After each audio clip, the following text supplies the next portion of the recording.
بسم الله الرحمن الرحيم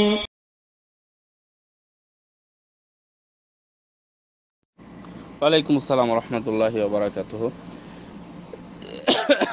এক ভাই মালয়েশিয়া থেকে প্রশ্ন করে জানতে চেয়েছেন 7604 থেকে যে আমি যে ম্যাচে থাকি তারা ম্যাক্সিমামই সালাত আদায় করে না, কিন্তু তাদের সাথে আমাকে খাওয়া দাওয়া করতে হয় বা করি, তাহলে আমি কি তাদের সাথে খাওয়া দাওয়া করতে পারবো? প্রথম অ্যান্সার হচ্ছে জি, আপনি খাওয়া দাওয়া করতে পারবেন, কিন্তু নামাজিদেরকে আল্লাহ রব্বুল আলামিন ভালোবাসেন না। নামাজিরা বেনামাজিরা হলো, সরি সরি যারা যারা নামাজ পড়ে না, বেনামাজিরা বেনামাজিদেরকে আল্লাহ রাব্বুল আলামিন ভালোবাসেন না।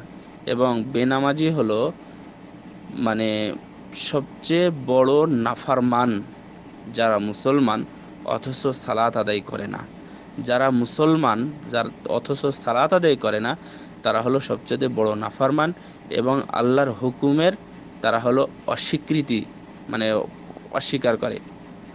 আল্লাহর হুকুমকে যারা অমান্য করে, অস্বীকার না, আল্লাহর হুকুমকে তারা অমান্য করে, এই ধরনের ব্যক্তিদের সাথে মানে একই সাথে খাওয়া, আপনাদের খাওয়া কেমন তা জানি না। আমরা সৌদি আরবে থাকি, এখানে ম্যাক্সিমাম সময় যদি খাই তাহলে দেখা যাচ্ছে আমরা এক প্লেটেই খাওয়া হয়, একই প্লেটে বা একই সুফরাতে খাওয়া হয়।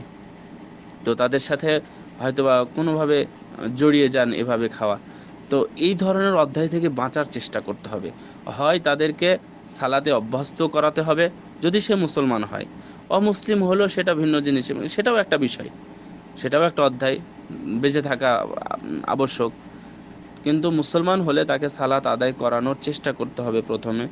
আর যদি সম্ভব না হয় তাহলে তাকে আলাদা করতে হবে, অথবা যদি না হয় তাহলে আপনি নিজেই আলাদা হওয়ার চেষ্টা করবেন। কিন্তু তাদের কাছে খাওয়া হারাম না, তাদের কাছে খাওয়া হারাম না, কারণ তাদের যারা সালাত আদায় করে না তাদের সাথে খাবেন, তারা খাওয়ার সময় বিসমিল্লাহ বলবে না, তা- তাদের মধ্যে বিধিবিধান থাকবে না, তারা বাম হাত দিয়ে পানি পান করবে, তারা বাম হাত দিয়ে অন্য অন্য খাবারগুলো গ্রহণ করবে, এবং তারা বুঝবে না যে বরকত কোথায় থেকে আসে, কিভাবে ভাত বাড়লে, কিভাবে ভাত নিলে বরকত হয়, কোথায় থেকে খেলে বরকতটা কমে যায় অথবা উঠে যায় অথবা বৃদ্ধি পায়, এগুলো তারা কোনোটাই খেয়াল করবে না।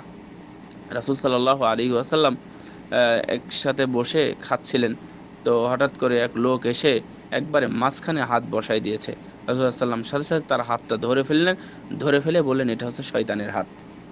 তো এই ধরনের বিবেক বিবেচনা থাকবে না। তাদের সাথে আপনি খাবেন, সবসময় বাম হাত দিয়ে পানি পান করবে, তো তাদের সাথে আপনি কিভাবে চলাফেরা করবেন? কিন্তু হয়তোবা আপনি চলাফেরা করতে পারতেছেন, কিন্তু সেখান থেকে বেঁচে থাকাটাই আবশ্যক। আমি আপনাকে আনসাহ, আমি আপনাকে এ বিষয়ে নসিহত করব যে সঙ্গ ত্যাগ করার যথাসাধ্য চেষ্টা করুন, অথবা আপনার সঙ্গে তাদেরকে নিয়ে আসুন।